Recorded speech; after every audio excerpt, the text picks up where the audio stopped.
Hello everyone, welcome back to another video with On Point Politics, your number one stop for all things polling and election analysis in the United States. And today we're going to be looking at the latest New York Times / Siena College poll and what it means for the 2024 presidential election. Hit the like button and to subscribe for more content just like this. And so we clearly see here that on the top line, Donald Trump leads by 2 points in the full field. And what we do here at On Point Politics is we go into the crosstabs. We basically go back, to the party ID, and we add that poll into the average. And today, Donald Trump leads by about 2.3 percentage points in my adjusted national average for party ID. Believe it or not, New York Times Siena is one of the more right-leaning pollsters in our average, so it actually does hurt Donald Trump in the average, albeit very, very slightly, since he is in fact ahead.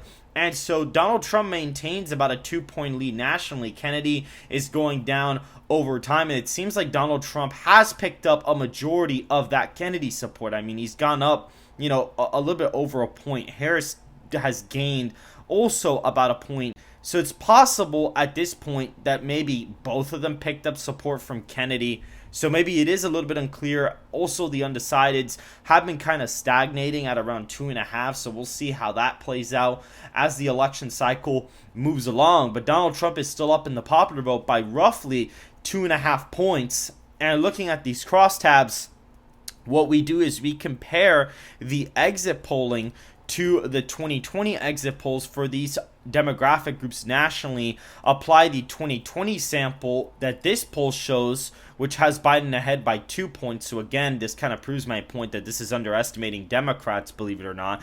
And looking at the latest basically sample, when you get the likely voter screen sample of all the demographics and you plug it in here, when you do that, you get the adjusted error and apply that to the likely voter screen. And here are your, adjusted demographic margins that you would plug in into 538. And we do one map for age, one map for education, one map for gender, and one map for white, basically the racial demographics. And we can see here Donald Trump improves with whites by a few points, improves with blacks by literally a little bit over 20 points, and Hispanics, this may be underestimating him with Hispanics possibly. I don't think he's going to lose them by 25. I think he's going to do a lot better with those, but it does show an improvement nonetheless. With men, he's outperforming by around 6 points, actually, around 5 or 6 points, like a really big gain. Looking at non-college, he does 5 points better with them.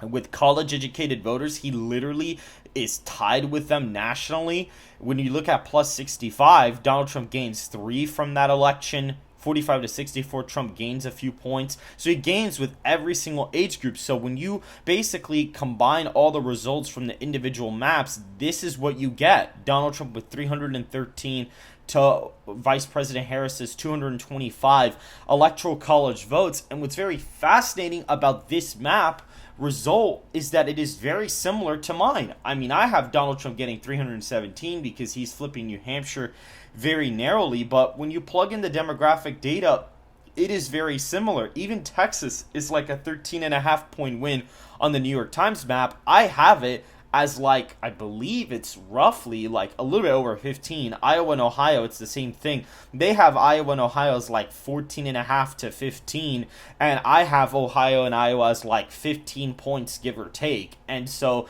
this is why you're seeing these margins in Iowa and Ohio. I mean, it's a really big margin, and it goes to show that Donald Trump up in the popular vote by 1 to 2 points is a decent electoral college win and can get him pretty competitive in Minnesota and New Hampshire. Now, I have my own polling averages for those states. They actually are relatively competitive. We can see Minnesota and New Hampshire are both relatively competitive. The same thing that the New York Times modeling of the demographics also shows as well. And even looking at my website, which is onpointpolitics.com, Donald Trump has an 80% chance to win the general election because he is leading a lot of these swing states by so much to the point where it is very hard to model out a Harris victory. And that is why you see this. He's coming into the election with 297 electoral college votes already in his favor, and you have about 50 toss-up electoral votes listed. Looking at, again, the national average, he is up here by 2.5 points. Looking at the national odds, they did go down from yesterday very slightly. And we look at the Electoral College histogram, which shows a bunch of simulations that we've ran.